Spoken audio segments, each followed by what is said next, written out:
Andrew Chan is a young Australian who is on death row in Khan prison. He was arrested at 21 for his part in the Bali Nine's heroin smuggling operation.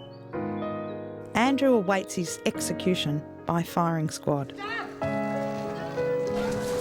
Over the years, Andrew has looked at himself and he has reformed.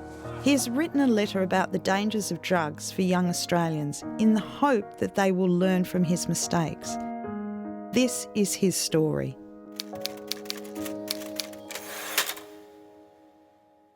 Bali is known as an island paradise that is part of Indonesia. Every year, over 500,000 Australians holiday here. The sun, surf and laid-back lifestyle makes Bali irresistible to many Australians. Bali also has its own laws and customs that many visitors don't understand and also fail to abide by. Bali has a death penalty for drug trafficking. Khan prison is situated in the heart of Bali. It houses some of Bali's most infamous criminals. Among them is a group of 9 Australians who were arrested on the 17th of April 2005 for their part in a plan to smuggle 8.3 kilograms of heroin into Australia. They are known as the Bali Nine. Indonesian police are expected to lay charges against 9 young Australians after a massive heroin bust, captured in a chilling arrest video revealing packs of heroin strapped to their bodies. The drugs, which are thought to come from Thailand's infamous Golden Triangle, are tested and come up positive. In another room sits accused ringleader, 21-year-old Andrew Chan. He seems to be joking with customs officers who ask him for a light. I don't have any. By the time the suspects arrived at Polder Police headquarters, Customs pounced on another 4 Australians, raiding 3 hotels, seizing scales, more heroin and tape. Even lawyers called to defend the 9 appear dumbfounded by their alleged ignorance. They will die now. Yeah, they better die now because they don't know that the risk. Out of the 9 Australians arrested, 7 were sentenced to life imprisonment, with 2 ringleaders being sentenced to death by firing squad. They are Miriam Sukumaran and Andrew Chan. My name is Andrew Chan, and I'm currently detained in Indonesia, Bali, and I've been sentenced to death by firing squad. I've been detained here since April 17th. 2005. It's coming up to my 9th consecutive year. Some of you might have heard of me and some of you might not have. Now, the reason why I'm writing you this letter is to address you guys about the dangers of drugs and the effects that it can have on you and also others. I know that several of you at the moment are frowning and thinking in your mind, what does this have to do with me? But the truth is that drugs are a part of our society these days. Maybe you're not taking them yourself, and maybe some of you are, but most of you, you'd know someone that is. To tell you a little bit about my life story, I was once 15 or 16, and it wasn't too long ago I was sitting in a class just like you guys. I was an average kid, and let me tell you that my teachers didn't like me one bit, and I was no teacher's pet. But to cut a long story short, I got mixed up with drugs at a pretty young age, and by the time I was 15, I was merged into the scene. I was just like most of you, trying to hide things from my parents and my family, but in the end, things spiraled out of control. I've seen many friends pass away, and I'm sure if they had a second chance to do things differently now, they would have. I have done things which I am not proud of in my life, and I made some pretty stupid decisions. I'm a person to say this because all you have to do is type me up on Google, and I'm sure you get the results, death row. Most of you don't know what it's like to have everything taken away from you in life, and it will be hard for you to comprehend or see where I am coming from. But take it from me, if I thought about the things I did before I did them, I wouldn't be sitting where I am today.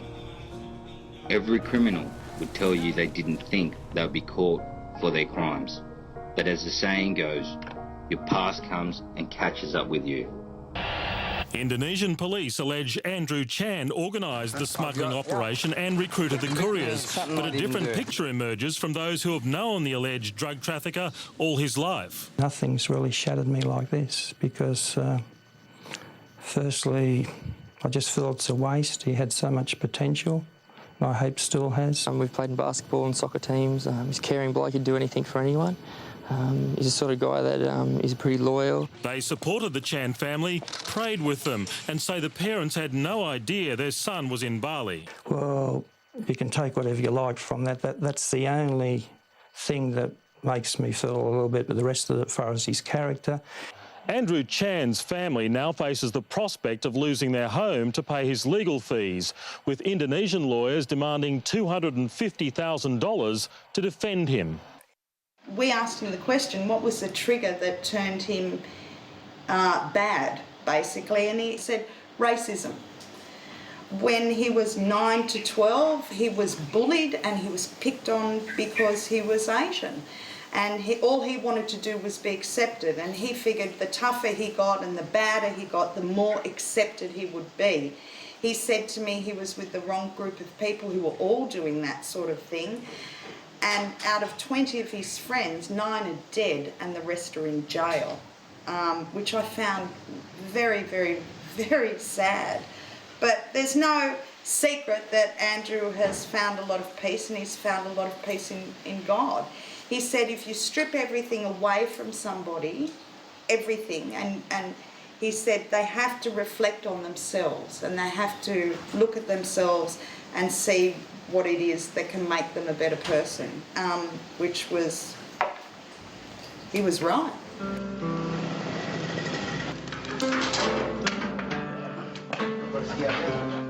I never saw myself as like a bad person or something like that. As I look back at myself now, I see I was stupid back then, yeah, but I never thought of myself as a bad person. I was hoping to buy a car, hoping to start a business. Those are sort of the things. Paycheck. Easy paycheck. More or less for me, it was just quick payday. That's it. Just think yourself, quick payday. That's it. And nothing more, nothing less. I did have a role in it, and I did some stupid things in my life. Just like every other person would do some silly things in their life. Maybe not as extreme as me, but, you know. As I said, I mean, the only thing I can do is apologise on that. I mean, you know, truth of the matter is, you know, I did commit a crime, and, you know, right now I'm obviously paying the price for it. Andrew Chan was taken from the holding cell and into the court, ready for the inevitable. Oh no, we had a lawyer then. He said 10 years, maximum. I was just thinking 10 years, could live with that. I thought myself I could live with it. He sat impassively as the judge read out his lengthy verdict. It increased from 10 to 15, and then from 15 to 20, and then from 20 it went from, yeah, up and up and up and up and up.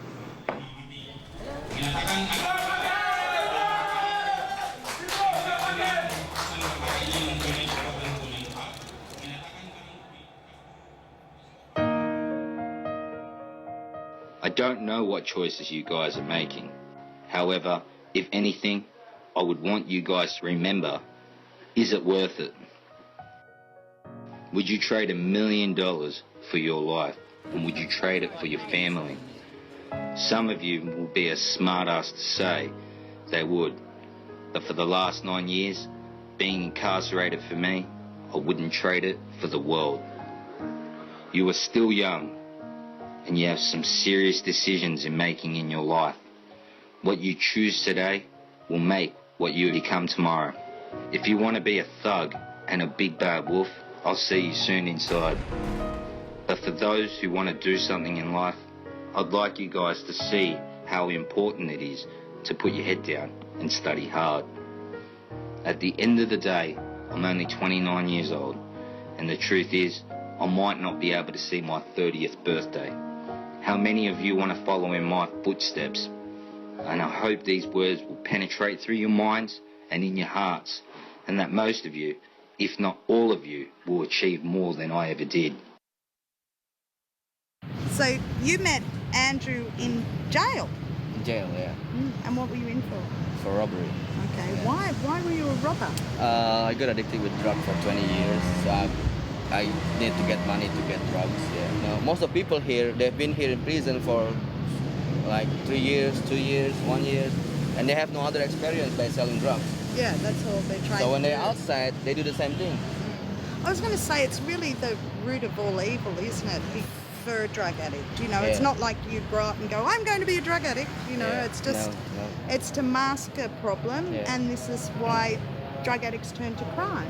It's a downward spiral. Yeah. It's very often a marker for other problems in your life. The likelihood is there are other things that are going on. You might have problems at home, you might have problems, you know, at school, you might be being bullied, you might be depressed, you might be anxious. Because I think we forget as adults, it is a very performance-based culture, so it's cool to push the limits. And of course, the further you push the limits, the harder life becomes, and the more likely you are to find yourself in situations that are uncomfortable and that can have very serious consequences. I mean, I've started already smoking when I was very young, and I got marijuana when I was in high school the first time. And from marijuana, I got another drugs level higher, my addiction into heroin. Oh, no. So that's the worst thing in my life, when you get trapped in heroin and you can't, it's very difficult to get rid of it. Yeah. You know, most of people, they have a psychological problem, like what happened to me. I just reached 6 months ago, and I still have struggle. You know, everyone rejected, you know, feeling of rejection, the feeling of addiction and everything, the temptation to use drugs again, and especially when you don't have money. The easy ways to get money is selling drugs. To look at somebody and talk to them who's had a big drug problem and been in jail and sit and have a conversation with you is fantastic. Yeah, I'm Scotty. Melinda Scotty. Melinda, yeah. Nice to meet you.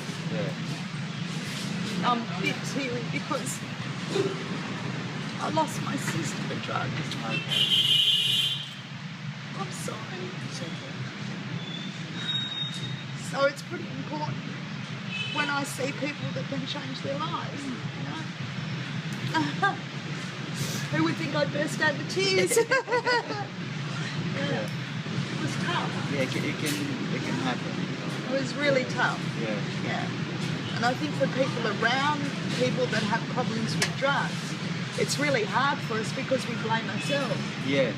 But there's nothing we can do, you know, and that's why I have so much empathy for the friends and family of the Bali Nine. Yeah, absolutely. Yeah, it's really hard. It affects so many families, and a lot of people won't talk about it. You know, they're ashamed. But you know, it's everybody knows somebody that has a problem with drugs. You know, and it's up to us all to try and understand and try and help. I mean, you didn't wake up one day and say, I'm going to be a drug addict and a criminal. Did you? You know? Exactly. Yeah. And the people who decide not to take drugs, they're only one decision away. That's right. You know, or a couple. Yeah. But I mean, sometimes there's reasons that we choose to take drugs. You know what I mean? There's things that we can't deal with, and you know, it's like someone deciding to take drugs. You know, they could be close to taking their life. So instead of taking their life, they've taken something to numb them. You know, that numbing could lead to wrecking their life. It could lead to them end up taking their life. But we're all only a few decisions away from good and bad. You know, so who's to judge? Who's to judge?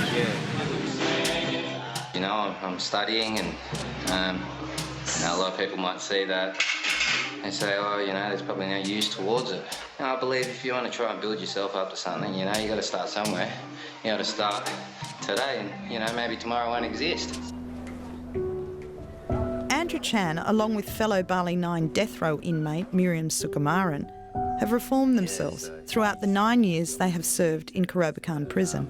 Be able to place it back into society and, you know, help others. Creating art and running sports groups has helped reform Andrew Chan and Mirin Sukumaran. They work from a small studio set up like a mini TAFE college. Here, inmates are taught English, computer skills and make products to sell. Chan is studying theology and runs the jail's church and Bible study meetings. Sukumaran paints portraits. He's learnt techniques from visiting artists. It's become more than just a way to pass the time. He's passing on what he's learnt in art workshops, which he runs like a strict headmaster. It's just something to do for them, you know, just like a way for them to have some hope for a better life in the future. Because most of these guys will get out and I don't really want them coming back inside here.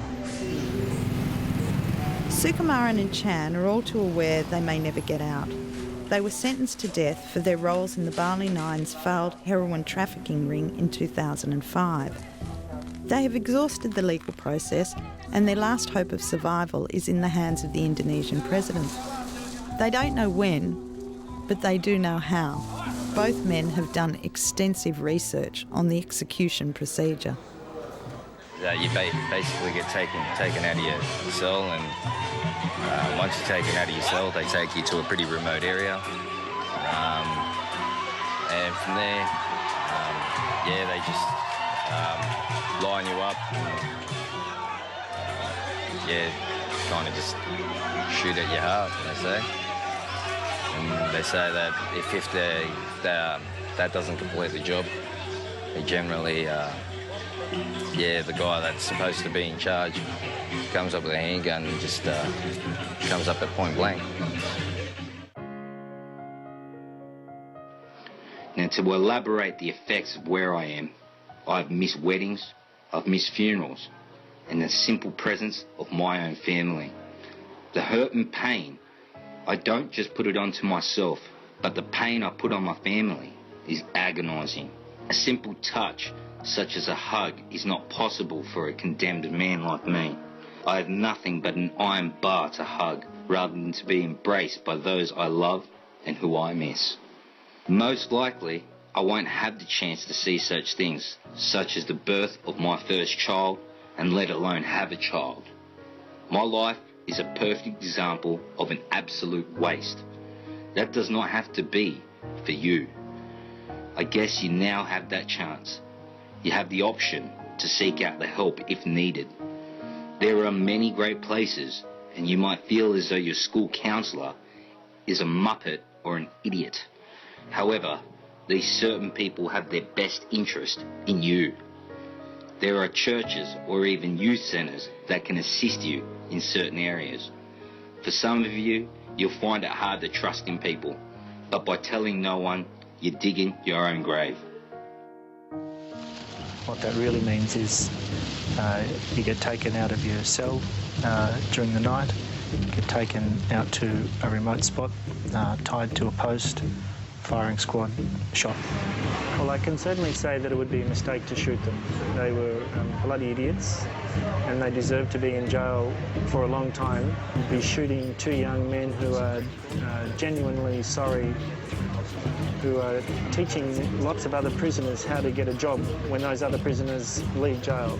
You know, I ask rhetorically, why would you shoot them? Why would you shoot people like that? It's made me look at it as a, hey, maybe one day I won't be able to get up. One day I won't, one day I possibly won't have the chance to get up. So it's put me on a different angle to look at things differently, probably to cherish life a lot more than what I did. You know, I've learned to realise my own brother's my own best friend.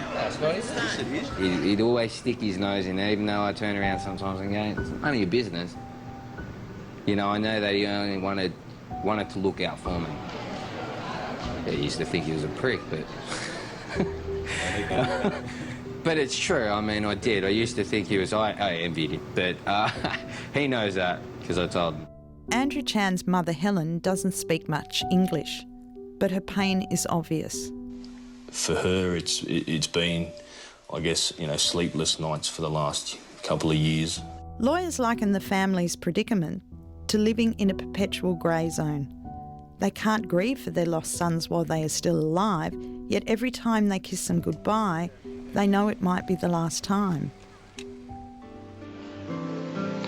don't know what I can do actually to make it all better, but yeah. In the night when you go to sleep, the last thing in your mind before you fall asleep is, when is my son going to come home? And as soon as I wake up in the morning, that's what I have, that's what is in my mind. At this moment, the fact is the Supreme Court give recommendation for him to be executed. Yeah, I mean, everybody's one decision away from making a bad decision, and everybody, drugs are everywhere, and every family knows somebody that has a problem with drugs, and I think that this is probably one of the biggest problems of society. Yeah. But, you're through the other side, and that was God's will, I suppose. If I really can replace him, I do it. Yeah. I will die for him. Yeah. No. Thank you. I'm sorry. I'm sorry. He's such a good man.